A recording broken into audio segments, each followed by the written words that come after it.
Okay, so welcome everyone to the Raymond J. Simpson Lecture, part of the Hempson-Simpson Lecture Series. My name is Will Galloway, and I'm the co-host this evening with Sheila McCartney, who's over here. Sheila is from the School of Urban and Regional Planning. Speaking just for myself, I'm the co-chair of the Department of Architectural Science Lecture Committee this year, along with Terry Peters, who's hiding amongst the audience. If you want, you can have a look at her. I'm sorry, I don't know why I said that. So this is our second joint lecture since COVID, and we were able to do this kind of thing again.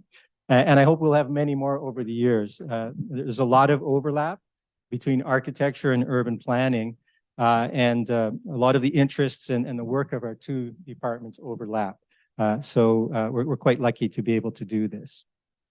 Sheila will be introducing our speaker, and she's also going to introduce the School of Urban and Regional Planning lecture series, just to describe what it's about. My role this evening is a lot simpler. I'm going to briefly outline the plan for the night, and I'll share the land acknowledgement. If you'll also indulge me, I'd like to take a moment to briefly introduce the lecture series in the Department of Architectural Science. So this year we're focused on the changing role of public space in the city, and you've probably seen our posters around. All of our speakers are really talking about the public realm, how we're engaging with it, and how it's changing, especially as you've all experienced since COVID, and it's really caused us all to rethink what the public realm could be and how can we deal with it. And luckily enough, this is a topic that fits really well with the School of Urban and Regional Planning and with their lecture series. Our lecture sponsors, I'd be remiss if I didn't announce them. This fall, they include Esri, the Thames Valley Brick and Tile, Diamond Schmidt Architects, the Ontario Association of Architects, and most notably the Hempson Consulting and the Dutch Consulate. And we actually have representatives from the Dutch Consulate this evening, including the Consulate General. So thank you very much for joining us this evening. Yes, thank you to all our sponsors, and I say quite sincerely that without your support, this evening would not be possible at all. So thank you very much for that. In terms of logistics, our speaker is going to talk for 50 or 60 minutes, something like? Yeah, make it 60, I think. We'll make it 60? Okay, our speaker is going to talk definitely for 60 minutes. And then we have about 20 or 30 minutes for questions and answers. So I just have one request. If you have your questions, please keep them until the end of the lecture, and then raise your hand. And we have these microphones. We have some students, or at least one student, who will come and bring you the microphone so everyone can hear your question clearly. So please wait for the microphone to arrive before shouting out your questions. And we will finish the evening at around 8:00 p.m. So that's our time frame. Right, so before we introduce Bart, I'd like to share our land acknowledgement. Toronto Metropolitan University sits on lands that are now known as Toronto, which have been inhabited for millennia by many Indigenous nations and peoples. And it is our tradition, therefore, to begin our meetings with a land acknowledgement, which not only recognizes the enduring presence and resilience of Indigenous peoples in our area, but is also a reminder that we are all accountable to these relationships. This is a theme that I think is especially more potent today than ever. Toronto is in the dish with one spoon territory, and the dish with one spoon is a treaty between the Anishinaabe, the Mississaugas, and the Haudenosaunee that bound them to share this territory and to protect the land. Subsequent Indigenous nations and people, Europeans, and all newcomers have been invited into this treaty in the spirit of peace, friendship, and respect. And it is in this spirit, and on behalf of our university, that I'd like to welcome you all. So that's all I have to say, at least for now, and I'm going to give the microphone to Sheila to take over. Thank you. Thanks so much, Will. So it's my pleasure to introduce the SERP side of the lecture series. And it's important to note that the SERP lecture series began as a gift from the sisters Helen and Ellen Simpson on the passing of their father, Raymond J. Simpson, to which tonight's lecture is named after. He was one of the founders of Hempson Consulting. And to create a series, they were joined by the current leaders of Hempson Consulting, Russell Matthews, Craig Binning, and John Hughes. And they would like to thank them for their generous gift and support to bring these insightful discussions to Toronto Metropolitan University. So thank you very much. The Raymond J. Simpson Lecture each year is in honor of Raymond J.'s interests in demographic-specific planning. And tonight's talk by Bart Aptroot will focus on an engagement of community, and that by seeking, not just by accepting diverse demographic views, but actually seeking them adds to projects in a rich way and the public city. Bart Aptroot is the director of the Amsterdam office of Amsterdam and New York-based One Architecture. And after studying Eindhoven University of Technology, Bart Aptroot worked, I went through all these pronunciations before, at Van Heuven, CS, on the design and realization of the Jan Schaffler Bridge in Amsterdam. He was part of an office with Joaquin Carreze, founded Carreze Aptroot Architects, and their office became worldwide known with the wooden twin house. In 2006, Bart joined One Architecture, helping to broaden the field of the work of that office. Today, One is a global leader of large-scale climate adaptation and waterfront infrastructure planning. One has been instrumental in the development of complex multi-actor planning processes in the US, Europe, Latin America, and Southeast Asia. And in their studios, designers work with engineers, policymakers, and communities to shape joint narratives, develop strategies, and implement projects. One is known and well appreciated for its unique approach in which programmatic, technical, and organizational issues are addressed. This has been particularly proven to be successful with the current shift towards more user participation in design and community-driven redevelopment. One Architecture and its teams are experts in participatory design processes, and from the scale of co-created buildings in Amsterdam to the restructuring of existing neighborhoods in Den Vetter and Gouda, and the community-driven elements of the Coastal Resiliency Project in Lower Manhattan. These are some of the projects that Bart is going to be talking about to us tonight, and thank you very much for joining us, Bart.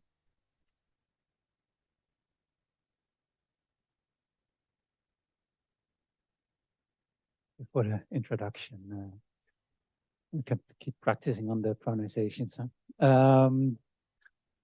Right. I am going to take you through some of our work today and show you how design can play a role in complex processes. And two particular here, engagement by design and resilience by design are two leading themes in a lot of our work. I'm not going to tell you beforehand how it works. You're going to see throughout these projects what this means in reality. A project that probably is most of our most famous project, or at least most important project, is the Big U. The Big U is in New York.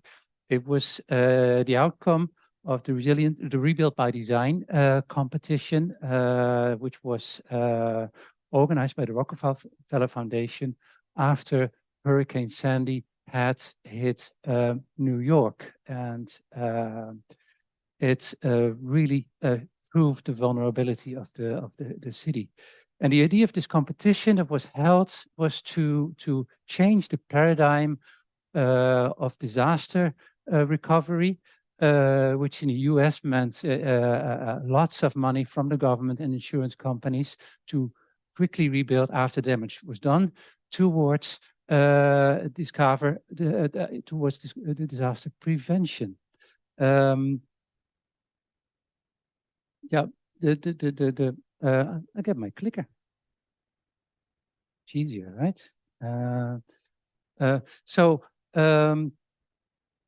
The competition really was a big success. It got funded by $1 billion American disaster recovery money, because also in Washington they really realized what the impact was of Sandy, not only physically but also socially.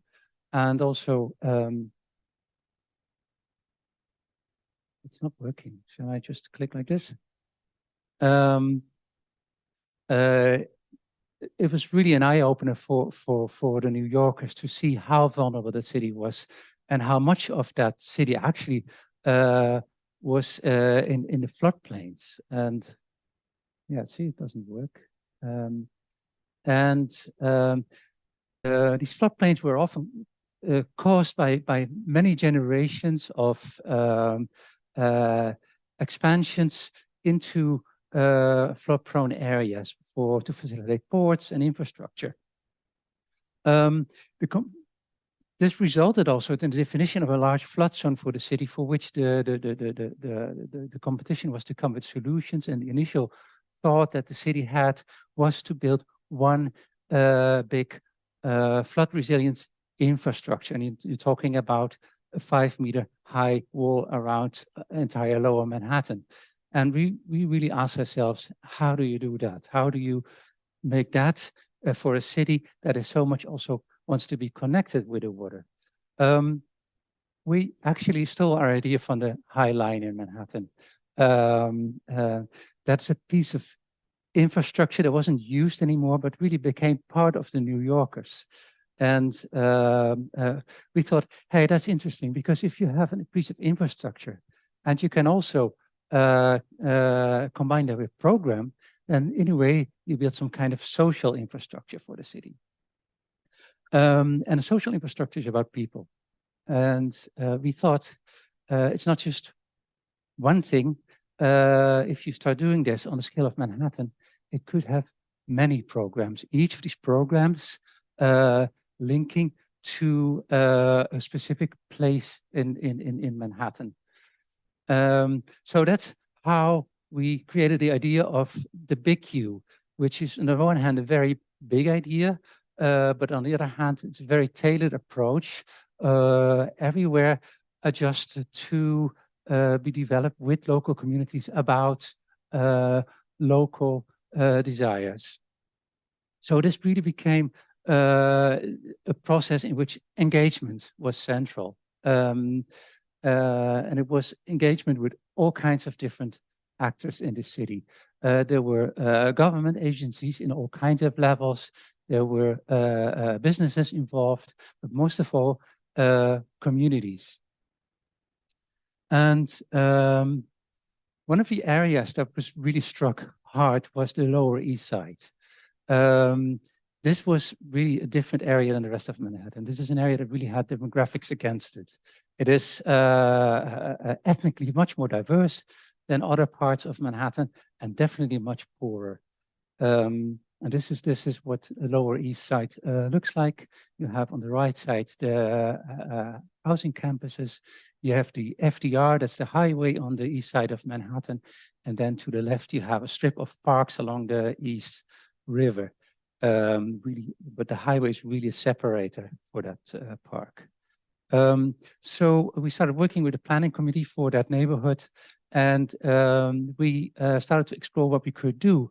And we asked ourselves, why don't we use our skills as designers to show the community what kind of options there are and how show how relatively technical stuff can actually look like, and give them an idea that different things are possible. And that was really a success. So one of the things that came out of it, for example, here you see the current situation, and there's some kind of service road here. So we thought, what if we just lift that and make a future flood barrier underneath and create a nice transition from the park towards what we could say a bridgehead to connect to these neighborhoods with the housing campuses. Or what if in a more further perspective towards the future, that could be a starting point to start also covering this FDR. Eventually we said, yeah, this is actually sort of a bridging berm. It's on the one hand, an infrastructure that protects against floods, and on the second hand, also something that reaches out to connect neighborhoods with the water. Here's another example. This is a bit further up where the FDR is raised. And this is what it should start to look like. And we're actually building there already. This is pieces of architecture that are part of it. That's both mobile flood defenses that in some parts are required, but also pumping stations for sewage that are part of it, all kinds of facilities that we need to design to make this whole thing work. Here's a section of a park that has already been made here. You see how the flood defense walls are integrated with a stand over there for watching baseball games. And now our design work is moving south to the financial district. And I'm not going through the entire project, I'm just giving you a few previews what that should look like. It's a different area, different stakeholders, much more business and much less these communities. Very technical because we have less space. So what did we learn from New York? We learned that really rebuilt by design and our Big U proposal really changed the perspective from disaster recovery to disaster prevention, and from this atomized approach that we were used to a much more integrated approach. And I won't read through the entire list, but really it put communities to the center of climate adaptation in public space. So how do we get there? And not me, how did we as Dutch architects get to New York? We got there by plane, but where did we get that idea from? And I'll take you to the Netherlands, to Gouda.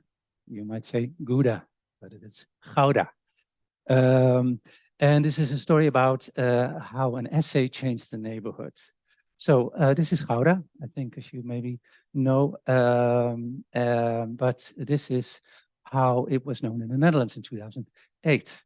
And that was because of one neighborhood in the city where there was an issue where people pointed at particularly the youngsters of Moroccan immigrant families that really made a mess there. And so far that bus drivers refused to drive through that neighborhood anymore, that members of parliament called for the army to restore safety in the area. Quite something. And we learned about the area and we saw that, yeah, there was a lot of, actually it was like 80% social housing, maybe even more, all technically outdated, very small apartments for very large migrant families. It was 80% Moroccan migrants with a lot of children. So no wonder the children were hanging out on the street. And the street had a problem because the streets, they were initially very poorly planned, but also they changed function over time, but didn't change shape. And that caused all kinds of conflicts between young and old, conflicts between men and women, and conflicts between migrants and Dutch. And so what we did, we wrote an essay, and in that essay, we tried to develop a new perspective on how we try to imagine how we could make a space that actually sort of matched a bit better the reality of the current communities, and give them a space where things could happen side by side instead of all in the same spot. And we gave a perspective on how a redevelopment where this area had to pick up because of their outdated housing, how that could be done step by step and not in a big fix. And we will build in diversity and adaptation in this neighborhood. This map looks like a sort of kind of master plan. It's much more like a strategic map. It's not that we had to build this thing. What we did do is we built this model, and this model showed how we split up all the development in smaller islands, what we call them in this neighborhood. And each of these islands had multiple options. And that helped because with that, we could have an interaction with the community and help them understand that changing this new neighborhood didn't mean there's one plan and we're going to do it like that, but this plan could have different outcomes and that they could be part of it. And we could share them our dilemmas, and we could share them the things that had to be chosen. And that worked, that created understanding, and also people came back with suggestions to us and things they even made their own initiatives. So this created agency. This has really got the people on board, and not just them, but also the multiple stakeholders. Because initially we had like one stakeholder, a housing corporation who owned most of the housing. Rather, we got the municipality and developers on board as well. And that means we gained trust and could build towards a more integral approach. and we started building. And the fun thing is that, so 5 years after we wrote that essay, we started with the first demolishings of buildings in that area. And that was like in the midst of the deepest crisis in the Dutch real estate sector that we ever had, and all construction in the Netherlands came to a standstill, but not here. We just started building and continued building up to today, every time with a new little section to this neighborhood, and we're still not finished. And still, this is mostly social housing. And still, this is a municipality that has very little capacity to invest in its public space. And to see that we can actually create this kind of space is great.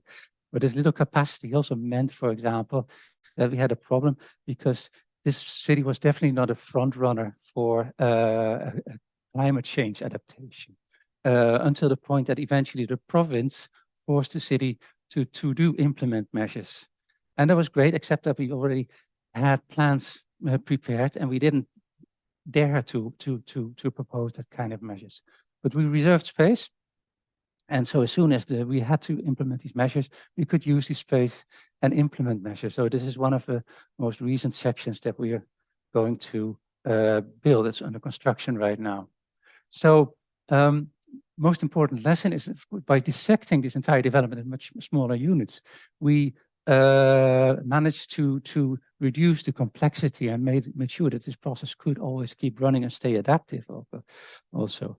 And it proved to be insusceptible to economic tides. And we also showed how this plan was adaptive to later incorporate new issues, like how to deal with climate change, but also with, it's a very tricky thing in the city of Gouda, that soil subsidence. We managed to add these issues. So that is housing, but as you saw in New York, we're also dealing with infrastructure. So how about infrastructure? This is the city of Deventer. And we had this issue with infrastructure, because here there was a neighborhood in Deventer with kind of similar issues as we had in Gouda, except one more thing, there was a big road separating this neighborhood in two parts, while they actually sort of, we were supposed to see them as one. There was like a school on one side, and the children had to cross the road every day to get to school. And to make it worse, the city said, let's double that road in capacity. So how do you solve that? And this housing was needed to be renewed as well. And the city had a great idea. Let's put this big new road in a tunnel and put housing on top and let the housing pay for the tunnel. Except for that didn't pay off enough for the tunnel. So they were stuck and they thought, okay, let's do a plan B. Let's just make the most minimal thing. The engineers can fix this for us. And we just build some smaller bridges and tunnels, and that's it. Still too expensive. And the people there didn't really like it, that the city had already made sure that a lot of housing was already demolished and there was no plan. So that's where we had an idea. We thought, why don't we talk with the community and the engineers together? And let's see what we can find out what the community really needs. And we came with Plan C. And actually Plan C, it's a bit little time to really explain how it works, but basically it combines a couple of questions also about infrastructure and water management. And we managed to do a couple of things a bit smarter. And it was cheaper. It was not only cheaper than the other ones, but it was even below the budget threshold. So we had some money extra. And this is what it looks like in plan, where we had the idea, like where they already demolished the housing, let's make a kind of noise deflecting landscape to protect the areas that were still there, to reduce the noise. And so this is how we try to combine issues in the water management with creating a much bigger space where we can make an underpass under this extra wide road, no tunnels for this road. And this is what it looks like from the top. So you see that we now have this noise deflecting landscape, vertical and horizontal. You have two parts of park that were already there, but now we managed to pull that park underneath the new road. This is where we started constructing it. And since it was so much cheaper, we had a bit more money for the architecture. And you see the children walking from their school to home. Here's the water network that you see that's going under the road. And we have, because it's a water network that can fluctuate a lot in height, so it might flood one side, but it will never flood this side. So there's a redundancy in this this network. Here's that noise deflecting landscape, a part of it, and we covered it with moss because moss is a really great noise absorber. And this is what foreigners really like. This is how the Dutch take their school and their children to school instead of using SUVs. So we done a couple of things in Deventer as well. First of all, of course, leveraging infrastructure projects helps to rethink and reconnect neighborhoods. And the idea that you make engineers work with designers and get a more integrated approach back. But also this idea that if you integrate water management and public amenities, you get multiple benefits out of a single investment. So this community engagement is an interesting thing. So I would like to take a little bit deeper dive in it with another story. And there's this neighborhood, Buiksloterham, which is in Amsterdam. It's in what we would say in Amsterdam, the other side of the river. That's usually where the bad things go. You put them on the other side of the river. This is a former landfill area, and then was used for a temporary airfield. Basically, this was, by the way, in 1919, this was the kick-off of commercial aviation industry at that moment there in 2009, in 1919. The other one, not so nice, is a waste incinerator power plant. So all the bad stuff went to the north until in 2007, the city thought, okay, no, let's really invest in there and create a new waterfront development, except they picked the most terrible moment to start such a development because that's where we had the world financial crisis. So everything came to a halt, planning agencies got dismantled, and nothing got to be built anymore. So what the city did is one thing, they said, okay, what if we divide our big development plots into smaller ones? And what if we simplify the rules a bit? Then at least it's for us as a city, it's easier to guide, but also we can offer the plots for a lower price. Maybe somebody's crazy enough to jump into this on the wrong side of the river. Sure, that's where we saw an opportunity. And the opportunity was this: if the cost is so much lower, the risk is so much lower. And we thought if the risk is lower, then we dare to experiment a bit. And if we experiment a bit, then maybe through experiments with new ideas, we can actually add value. And one of the things we did in this, so this is a process that we thought out with researchers from the University in Amsterdam, and we developed an idea of city making, where citizens and designers and institutions could basically work together on a city. And actually also used technology for that, digital technology, and that is used to establish networks, social networks, but also literally energy networks, ways to combine resources in a smart way. So this Buiksloterham area would be a smart city. What we also did is started to develop apartment buildings. This is an initiative from our office where we wanted to design a building together with the future aspiring house owners. And that meaning that we could create a design, interact with the users, and really customize it to what they also hoped to see. And we did this together with 7 other architects, and with that we basically created a collective of collectives. So this whole complex was basically sort of together, created together with the community. And we managed through that to set all kinds of new standards. We had extra ceiling height, we had flexible floor plans, we had extra daylight, extra oversized outdoor spaces, and we had energy neutral building, which was like 10 years ahead beyond the current, we become the standards at that time for buildings. And the citizens, the residents, they really took that opportunity to live out their dreams in the roof gardens and on their oversized balconies, and also made it an ecological dream. So all of a sudden, this place on the wrong side of the river was a very desirable place. And this is what we at some point saw, that we saw someone in a tent appearing, and then another, and then another, and then a camper. So what was going on? The city had announced that they would issue new plots in this neighborhood. But that was 2 months ahead. But these people, they wanted to be sure they were the first in line. So they started camping here 2 months ahead because they were in a waiting line to also get a plot. And this campsite grew out to 100 families or more during that time. It was a really wonderful site, all because they really wanted to be part of that neighborhood. And we moved on, and we also said, like, let's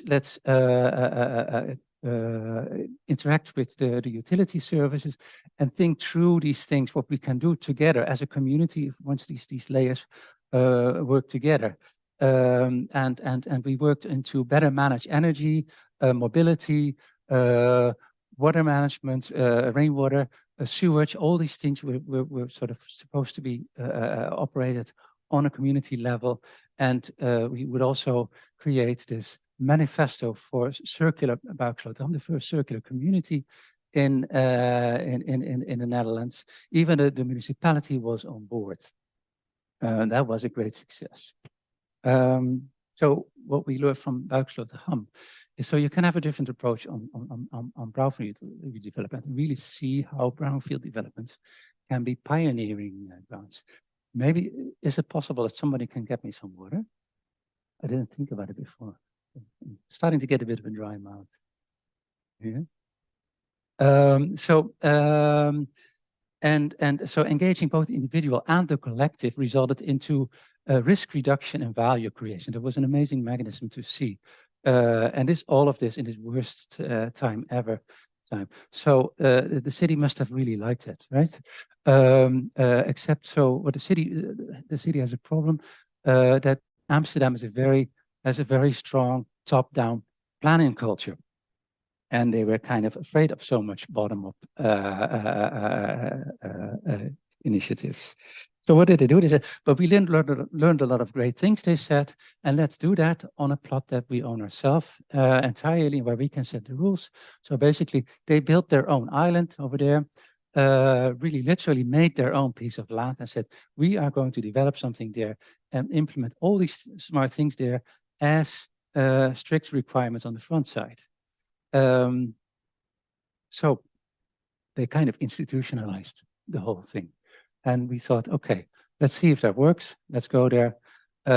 Let's find another collective, do the workshopping thing again, and make a design. And we made a design, and we said, we know that would be like so-called self-builders island with all kinds of expressions of individualism screaming in their own design. So let's say we make the most introvert, sort of the most modest kind of architecture on the front side, but on the other side we had another thing, because the city actually sort of forgot their green in their plan, and our collective sensed that and said, yeah, we want it to be a super green building. So we gave them a building with green on gardens on 3 levels, the lowest one with collective garden and then individual gardens on two more levels. And there was a requirement from the city to make this building rainproof so that the building could hold its water. And I thought that's a good idea, because that's a great investment that is already a requirement. So it didn't take us a lot of effort to say, let's double the capacity that we need and do a few other wonderful things. And the wonderful thing we did was to say, not only do we collect rainwater, not only do we collect stormwater, we keep it there, and when it's too dry, we bring that water back to the gardens. And so we don't need tap water to water our gardens. And with that, you see how on a balcony, we have these buffering crates. And on the balcony, you see it's still a bit fresh, but you see the plants can start growing. Thank you.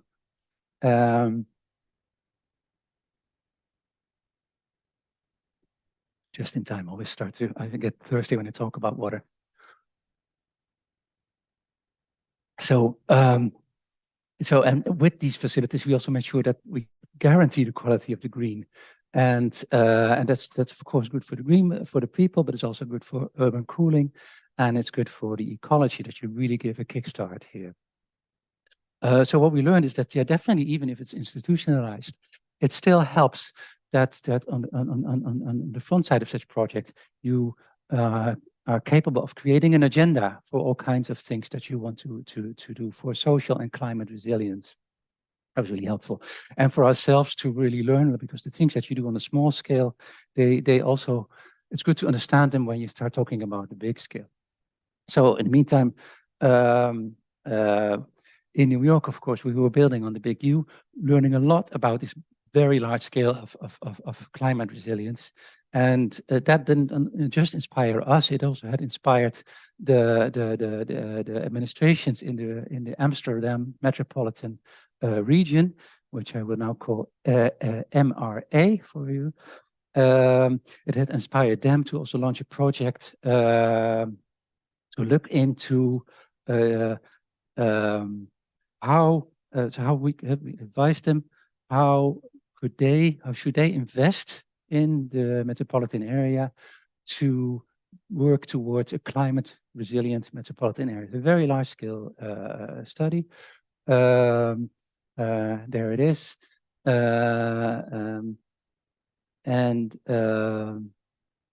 So this is the metropolitan area within the dashed line. It's about 2.5 million inhabitants. And you see the area on the right, Almere. We'll look into that later. So the first thing we did in this process is let's look at a longer term effect. Let's take a way longer time horizon for what climate change means. And you see that if you look further in the future, the effects are bigger and the uncertainty is bigger. But what you also see is that your lead time, the time that you have to prepare yourself for a certain change, also gets shorter and shorter as change will speed up. And I had to imagine that, like, the current sea defense works that we have in the Netherlands took about 50 years to build. If we would start today to do the same thing, we would not have 50 years. That's something that is really important to realize. This is kind of a map of the water system of the Amsterdam area. It's an extremely sophisticated system. So it's not in open connection with the sea, but everything is regulated, finely interconnected with all kinds of little elements. And I thought, yeah, what if one part fails, or two parts? So how resilient is that? And what if you need to adapt this entirely complex thing?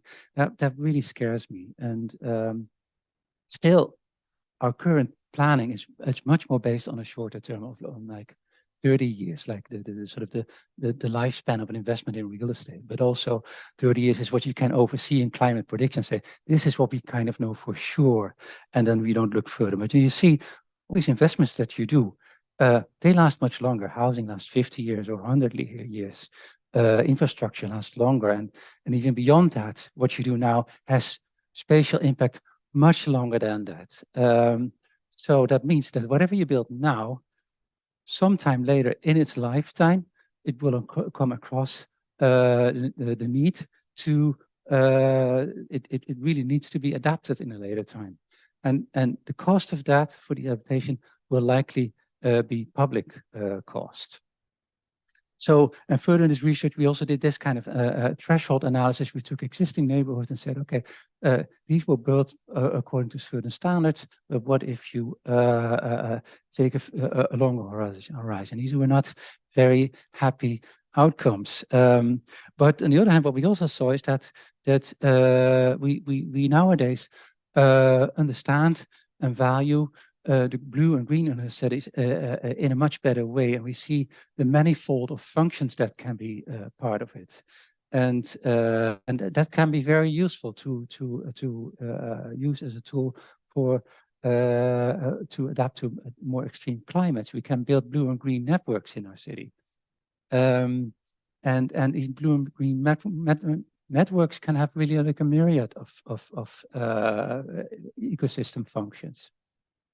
So this was sort of our conclusion for the metropolitan area.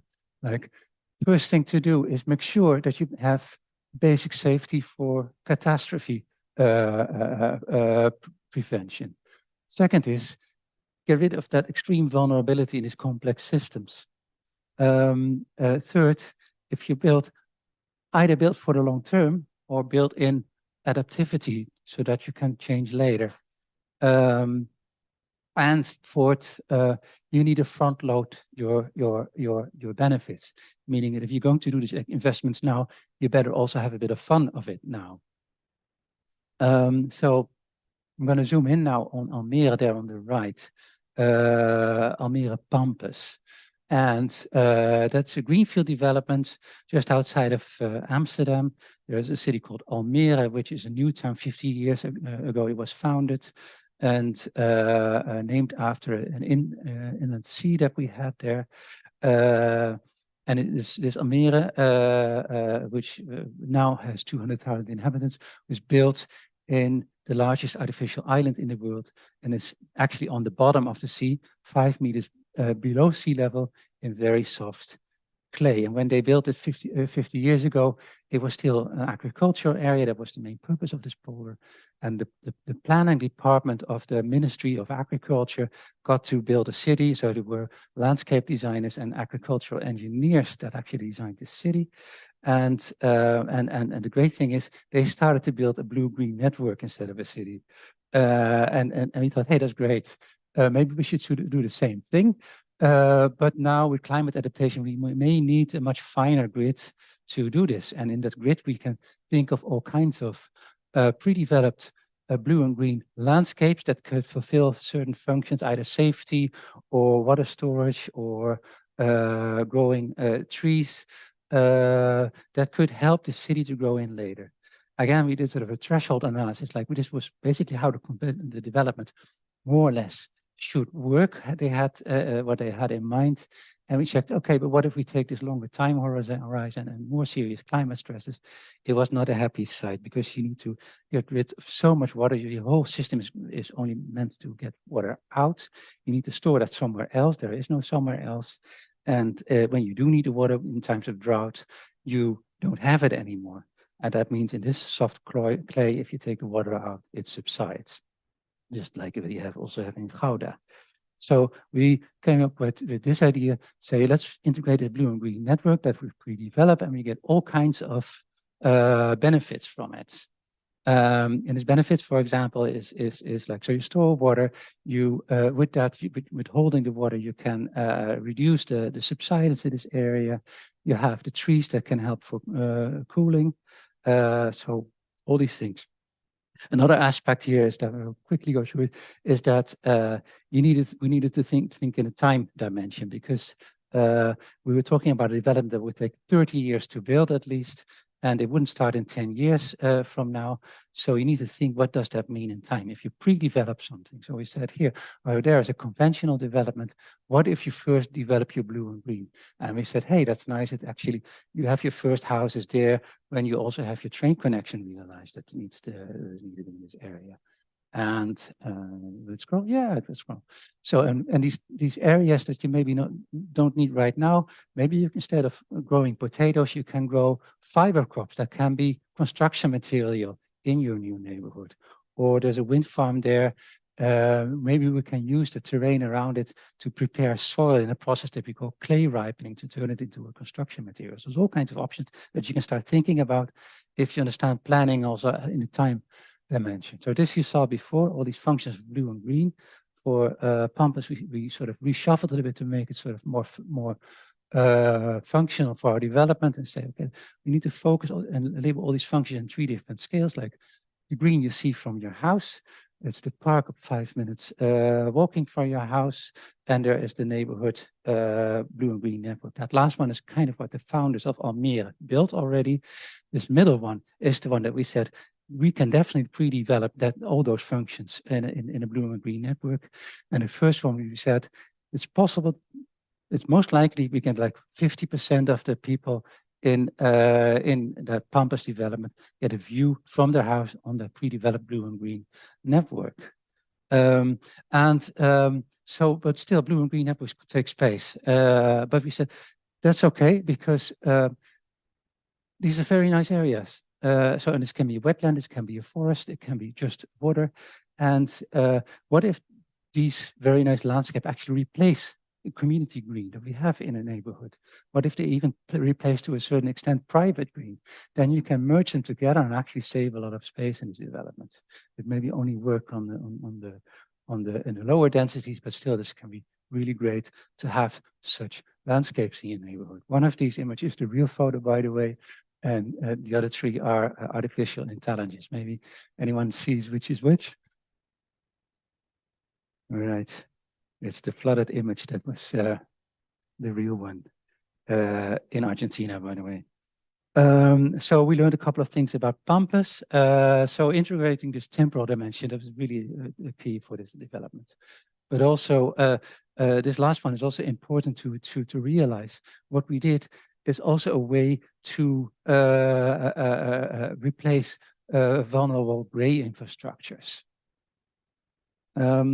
So meanwhile, in New York, we started to realize that this knowledge that we were developing in the Netherlands, and knowledge we already had also for dealing with rain aspects of climate change, was also very useful for New York. And we started to do this project and to see how can we help New York, because New York had realized that in 2021, for example, with Hurricane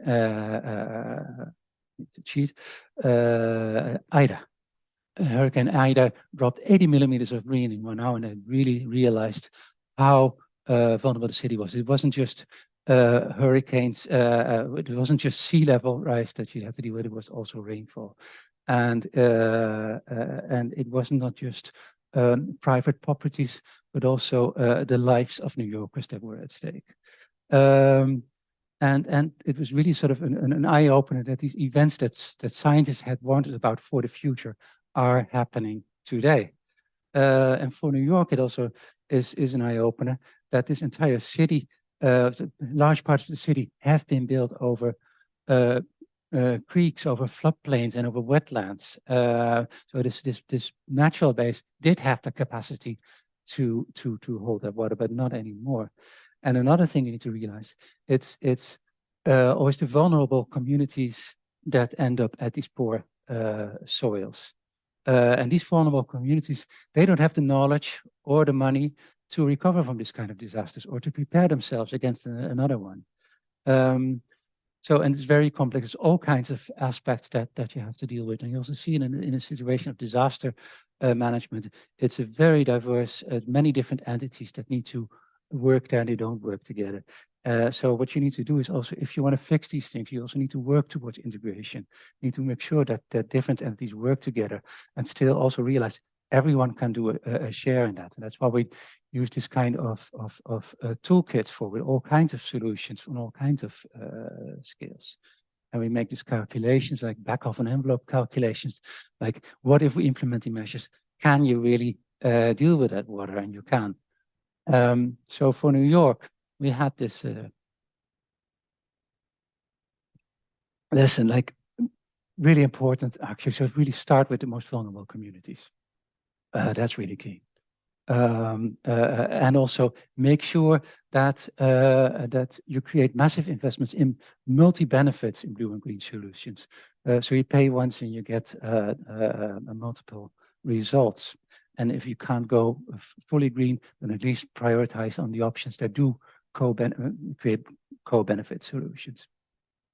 And at the same time, this this awareness of social justice, what we had in New York, was very useful. In the Netherlands, we'd say the Dutch are a very social country, but in the past decades, that kind of has changed, and the government has given a lot of responsibility from the government back to the citizens, and that made specific groups in our society extra vulnerable, like people with physical disabilities, cultural groups, religious groups.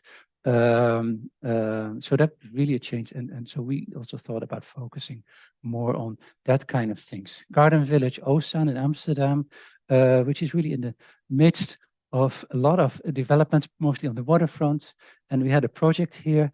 We were thinking about how can all these project here, and this garden village is a difficult neighborhood, but it's really socially challenged. How can such a neighborhood benefit from all these big investments going on there? That was our question, and we thought let's look into the soil, because there's something about that soil. And this is kind of, you see how you saw it with Almere, but here as well, this used to be the area that we're looking at. It used to be a sea inlet and has changed so much over time. And at some point, a century ago, they built this in a little polder, again, soft clay soil, like you shouldn't build there. And actually, they only wanted to make this a temporary housing area for a nearby shipyard. But the problem is 100 years later, that neighborhood is still there being temporary, but not built with the proper foundations that was needed for housing on such a soil. And this area also really has the demographics against it. It's a former working class neighborhood, but this generation has grown old, has all the problems from having unhealthy work. The younger generation has an unhealthy lifestyle. You see that in a polder, you get all kinds of extra challenges, because the thing is here, this small polder, it's soft clay soil. It has a problem with its groundwater, because it's like the groundwater is 0.5 meter below the surface. That creates problems for, it doesn't have a sponge capacity. If it rains, the water can't go anywhere. If it's dry, the groundwater table drops a bit, and the trees and all the green are vulnerable, or it can induce subsidence again. And your paving is unstable with such high groundwater. So all kinds of problems that really make this a difficult neighborhood, because all these things also have an effect on your health, on a poor quality neighborhood, but also like, if you have people with disabilities and your paving is unstable, that's not a nice thing. And you see also here what this means if your groundwater level suddenly drops a bit, the water is gone, the green is gone, or these trees, if they can't root deep and there is a storm, they get blown over. This was both this summer. This was in the 1960s. You see also a small polder is very vulnerable. If something goes wrong in the water system, and explains you how complex this water system in Amsterdam is, how super sophisticated, what if something goes wrong? And this was last week. So this, you see this nice hockey stick diagram. Normally we have water fluctuations in our super sophisticated water system of 10 centimeters. That's how we manage the water, so precise. 20 centimeters is extreme. There was a little failure last week. The pumping station, right before a storm hit us, and suddenly the water level jumped 40 centimeters in a few hours. That's the kind of vulnerabilities we can't handle. This was, nothing went wrong, but this was seriously a near miss. I talked to the water people. They were really stressed out.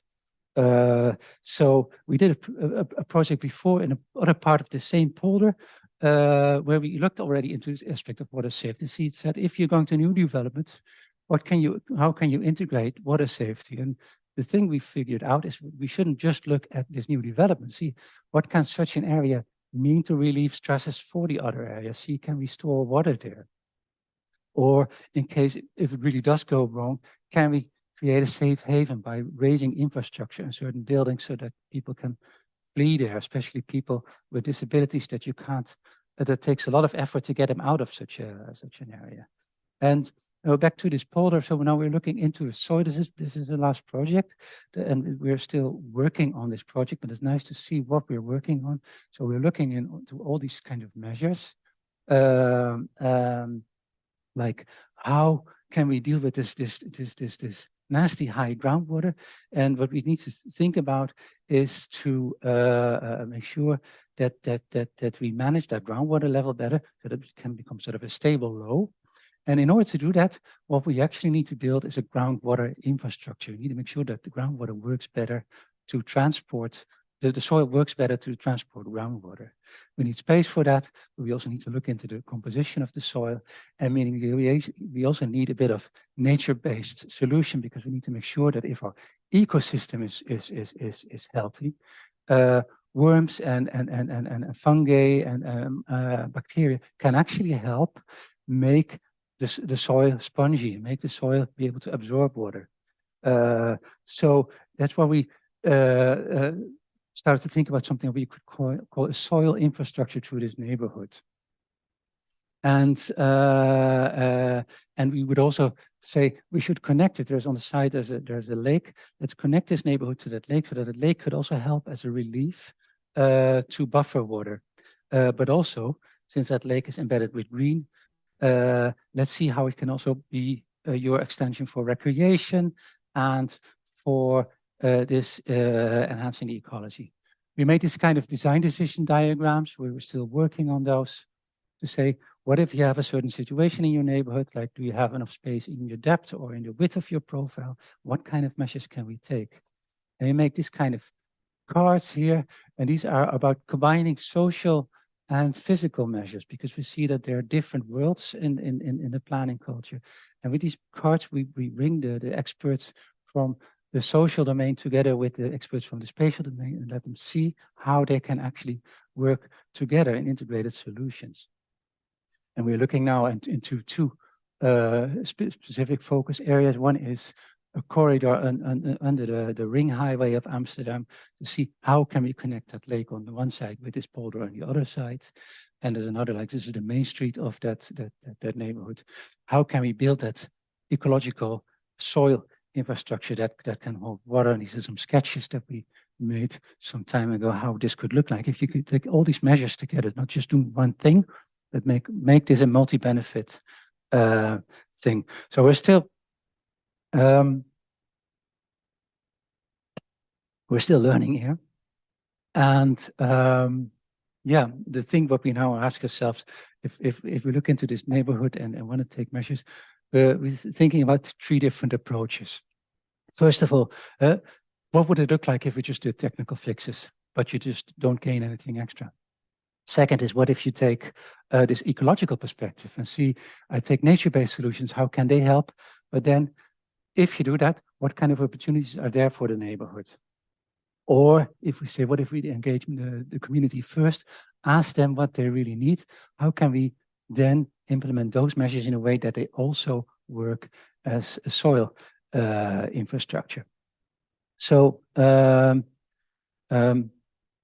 this is kind of what we learn overall in these projects, that we sort of, where New York and Amsterdam are constantly inspiring and each other, learning from each other.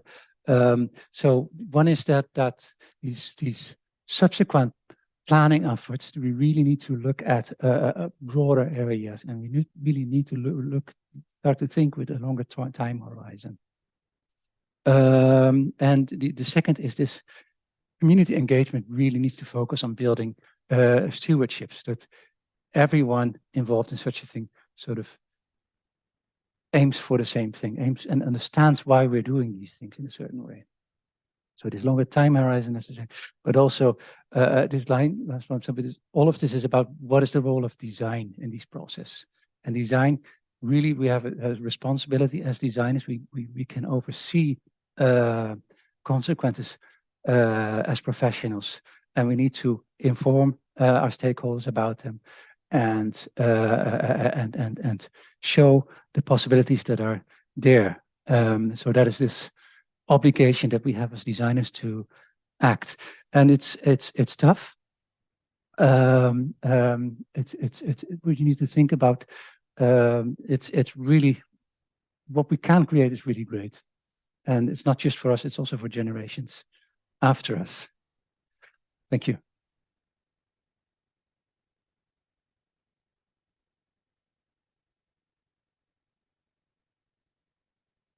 I think we have a student who has a microphone. So here's a student with a microphone. Where are the questions? Here.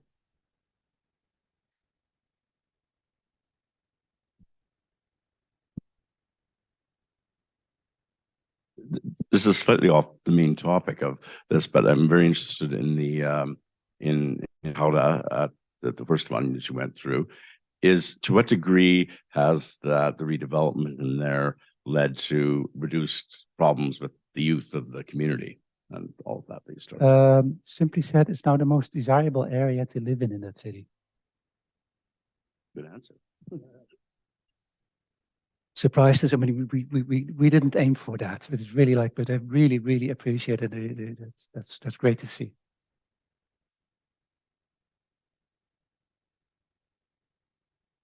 Any more hands? There's lots of hands here. Some of them might want to go up. Here we go. Thank you very much. Could you just explain a little bit more your use of the term polder? Because it might not be familiar to everyone in the audience, and how that unit is both an ecological unit, an infrastructure unit, and a social unit. Okay, polder. So does land reclamation ring a bell?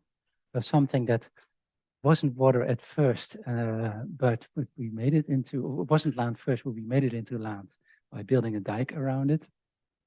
And actually, to go in detail, there's kind of two kinds of. We have the areas in our country that were land, but sea took it and we took it back. But we also have areas, and that is this Almere, this really big polder that never was land. We made it land, and that's a different kind of polder. These are usually also much deeper, so also much more problematic with their soil conditions. And the other question was the Social dynamic of that, of the condition. yeah. So the social dynamic of a poor soil, it's a thing also in the Netherlands. You see really that poor communities live on poor soil. The rich live on sand in our country, because sand has a much better capacity to let the water infiltrate. You have a much more stable soil. You can put more weight on it.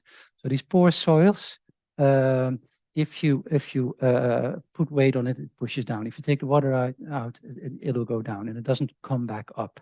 So that means you always have to deal with high groundwater. You always have to deal with green that is vulnerable. Trees will not grow old. They'll fall over after 30 years, if not already with a storm, as you saw. It affects health in many ways. First of all, you're green in a poor status is not invite you to use it. Secondly, what I said, like if your soil is unstable and your paving is unstable, that's not necessarily that it's causing a bad health, but it's really a problem for people with a bad health who are difficult with their mobility. Those are a couple of these examples, but think about this also, is if you live in a house and this groundwater is high, that really increases the chance of the water coming into your house, into the walls, through cracks, and you get fungi out. And that is definitely also a health aspect that is very, very concerning.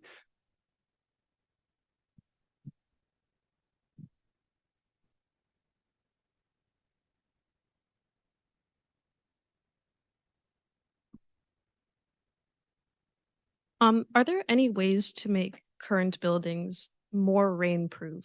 Because there's a lot of ways where we can build new buildings and implement these strategies and techniques, but is there any ways that buildings that we already have that are in problematic areas to make them more rainproof and water safe? Yeah, it's pretty simple in a way. And rainproof for a building means that not only the building withstands rain, but also make sure it doesn't run off too much to its environment. It's not with rainproof. We also mean don't pass it on to someone else, but detain your water. So the green roofs help, but we need to be realistic. You can make like an extensive green roof with moss. It's good for a normal rain shower. It's not for a cloudburst. So you need to have more capacity for that. And there is before you start thinking, oh, but sure, then I'll put some infiltration crates on my roof. That is weight, so it even goes down to thinking in the construction. But rainproof, for example, also means that you need to think about the possibility that the street can flood. The that so you need to also be aware that you have an environment that maybe if the water is coming a bit higher, that the water doesn't immediately come into your house, causing damage or hitting your power system, causing power failure. So those are simple things, and this is rainproof, but you have also, I think, our terrain conditions are relatively, let's say they're super flat. But if you have a landscape with much more high and low differences, you really need to think about the lower areas as well. And because there you're not protecting against 10 centimeters of water, but you're protecting against water coming from other sides. Then you need to think about flood safety and thinking about things like, do you have a higher floor in your house where you can escape to if the water comes?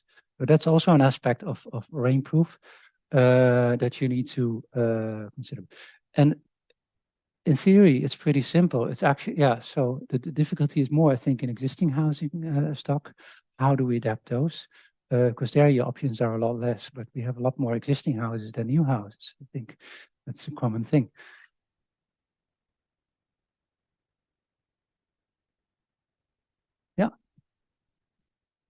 So you've described like a common strategy across the multiple projects of doing a strategy that is composed of lots of little steps that you're kind of doing simultaneously. Is there something unique about that process on your end when it comes to coordinating with all the different stakeholders and all the different people involved? Is there like something particularly challenging about that strategy that's maybe different from kind of working on one thing for 50 years? Mm-hmm. Yeah, it's not the easy way. Huh? You're learning. So in these processes with communities, we use design. We use design as a tool to communicate. And I think that is something that not every designer is used to. Many designers are used to using design to show the end result. And we show options. And with the options, we communicate with the community. And we get feedback. We say, we hear about the things that are not good. And then we can adapt plans. So that too is an extra step in the process. But what we do gain is we gain trust. And gaining trust in development process means reducing risks. So even these kind of community processes, it can be very intensive, but it can also be a way, even for the commercial developers, even for governments, to say, well, it is an extra effort. It might even take time, but if you reduce the risk, you also reduce the chance that this super efficient process gets blocked halfway because you find a community against you, or you find out you've worked on something that simply doesn't work. So this risk reduction, I think, is really worth the effort for this kind of thing. But it's not every designer is open to the idea that you're not the star of the show. Of course, we also hope in the end to really design these things. You saw also these pieces of architecture. It's really fun to make them, of course, but really with a very different mindset. Also, not as we did this, but as we did this together with a lot of people, and that's also very, very a very nice feeling to have.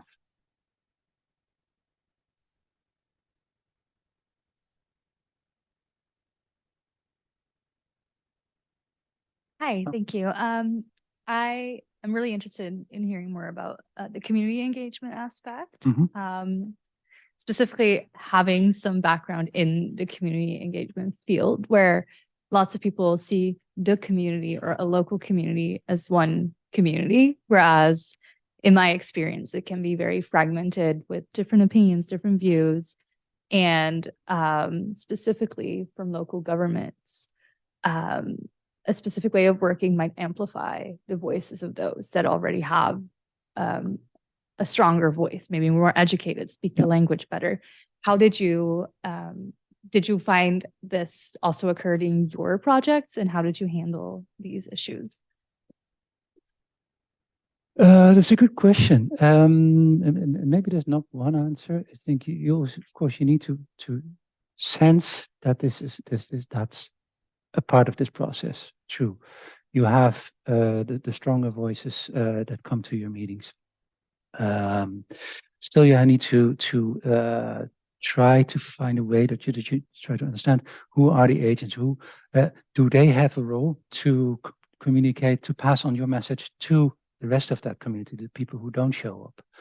Can you also give a voice yourself as a professional to the people that are not in your meetings, knowing roughly what they want, because maybe there's a reason why they're not in your meeting. Maybe there's distrust, or maybe they have disabilities, they can't join meetings. So you try to think about that and make that part of your process. And with that, you also listen differently to the voices that are there.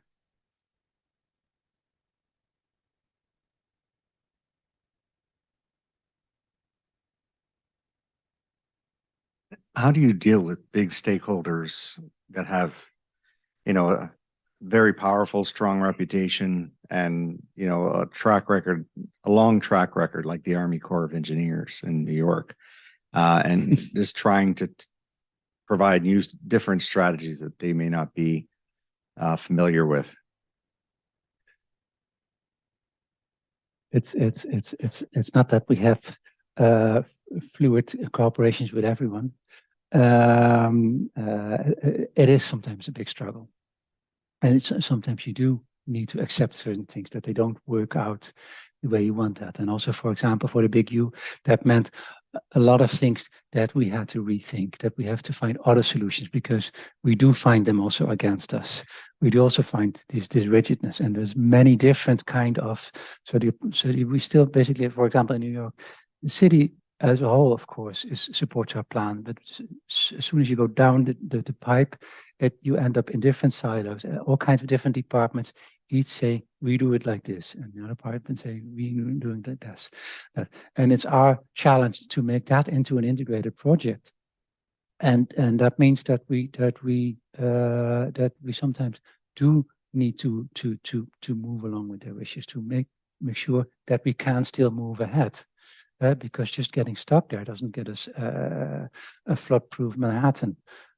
So that's simply a challenge. It doesn't always work.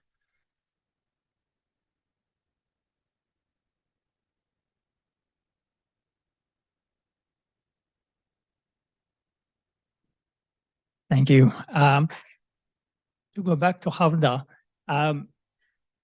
so if I understand correctly, the transformation that you were able to put in place was successful by becoming desirable. So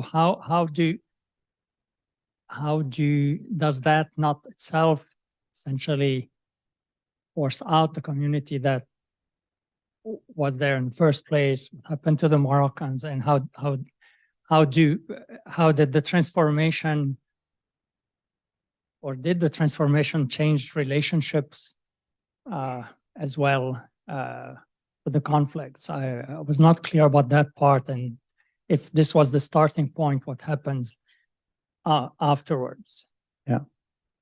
When you start transforming such a neighborhood with a lot of redevelopment of housing, that also means that a lot of people need to leave their house. And there is a tendency, people don't move twice. So people move out of the neighborhood to another neighborhood, and they don't come back to the neighborhood that you made pretty for them. So even though you make housing for them, it's other people coming back. That is tough, but it's something you need to realize. To one extent, I think the city was happy about that, because it wasn't just about getting fewer Moroccans in there, but they also said that was a really close community. It's very difficult to penetrate, to interact with them, because it was such a tight community. So they said, if that sort of gets a bit more spread in the city, for the city that was comfortable. I have a bit my doubts about that. Of course, we do see the effect that it works, and what you hope, you don't want to have a waterbed effect. That's now the problems are somewhere else. I don't think that has happened. And lately, what we see is that people do come back. That I'm not sure if it's the same, but let's say these Moroccan communities, people from Moroccan communities come back to this neighborhood, and they're not the troublemakers, fortunately. But so But really, like, because we also established a much more diverse mix of housing, both in size as in type. It sort of invites people with different lifestyles and different incomes into the neighborhood. So when they do come back, it's also not so uniform in the culture. It can mean that this community is now more spread out, and I don't know how these networks then reshape after they have moved out. Maybe they're just fine with that. I don't know. I see at least that we're still in a very multicultural neighborhood there, and that people appreciate it, and that the conflicts are gone. Mostly, let's see, there's always something happening. It's still a city, but the conflicts we had are no longer there.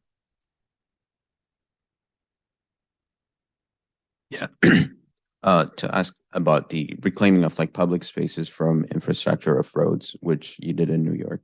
Yeah. And I'm curious what the process is like. Do you get a lot of defense from community members? Because the road is functioning and their answer would be, why are you taking an area that's already working and fine, and why do you change it? And how do you deal with like the policy consequences of it and convince up higher governments to reclaim public spaces from roads? Yeah. The developments for the big U don't intervene so deep in these existing neighborhoods. It's mostly like on the outside and then across the highway, so it doesn't affect those communities as much as, for example, what we had in Gouda, where we really go through the entire neighborhood. But they really had concerns and rightful concerns. And one of them that I really can recall is they said, we are afraid these people living in these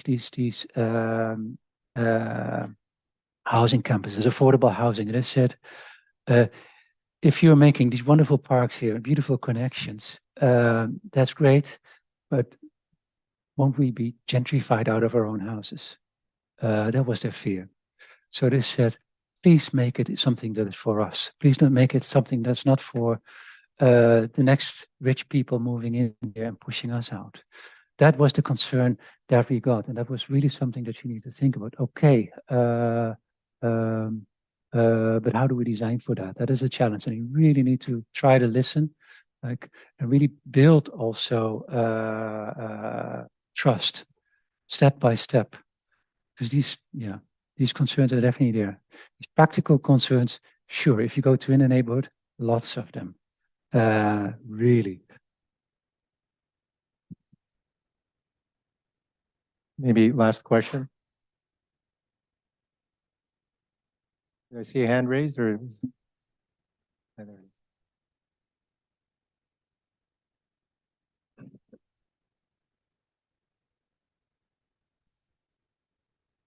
I remember during your presentation, you talked about expressions of individualism as a designer. And I was wondering, from your experience, if you could describe how you can, as an architect, leverage communal values to design for resilience. Yeah. Yes, I mentioned this expression of individualism. It actually was the individualism of the homeowners on an island where a lot of individual plots were being issued. And it's these homeowners that each select an architect to express their own individualism. And that results in sort of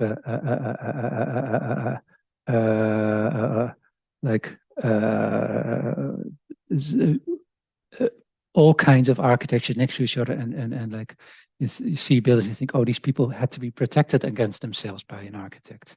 But how do you deal with your own individualism as a designer? Because sure, I also have my aesthetic desires. I also want things to look good. Plus, above all, also your responsibility as a designer, because whatever you make is there in public space. Someone else needs to look at it. I tend to be a bit modest in the expression of architecture, so that I don't have to scream that I was here or when architecture was here. So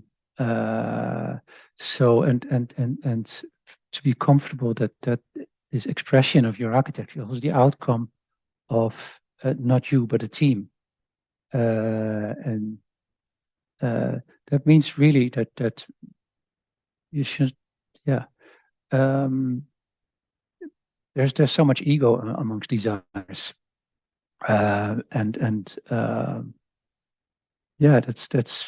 that's a shame, because I think we have a lot of capacity to do things which are not about being the star of the show. Or if you're the star of the show, you're a star of the whole thing, the integrated picture. I mean, I'm proud of this entire neighborhood that we need. We're not about whether we design things in a specific way and then, hey, and that looks good. So yeah, you need to find your other things to cherish, I think, in these kind of processes. Great.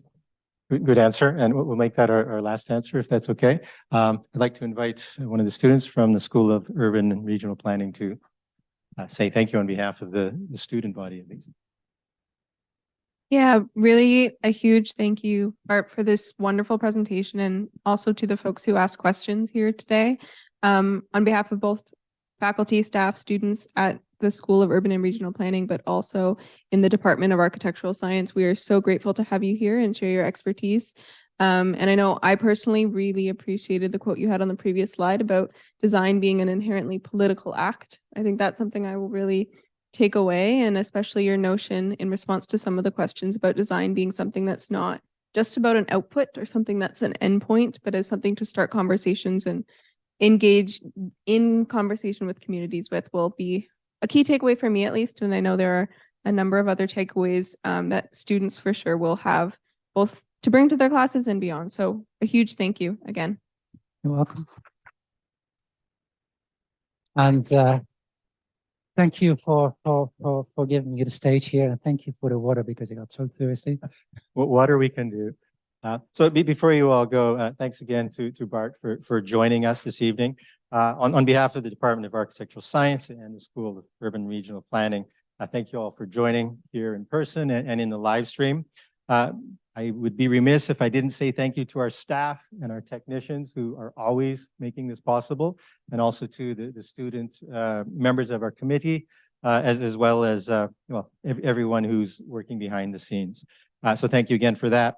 Just one final note before we finish. We're going to have one more architecture school and urban planning school mashup co-lecture next term. So keep your eye out for that. I hope we get to join again. The next architecture event is actually November 16th. It's like really soon. Is that already next week? How come? Well, okay. So anyways, it's next week, and we're hosting Eladia Smoke, who's a really amazing and great architect. We're doing that with Beat, and so it's going to be another co-lecture. So please be sure to come to that. Stay tuned to our media, internet, and all of those things. And thank you again for coming. Sheila, did you want to add anything, or you're good? Okay. All right. So thank you so much. Have a great evening.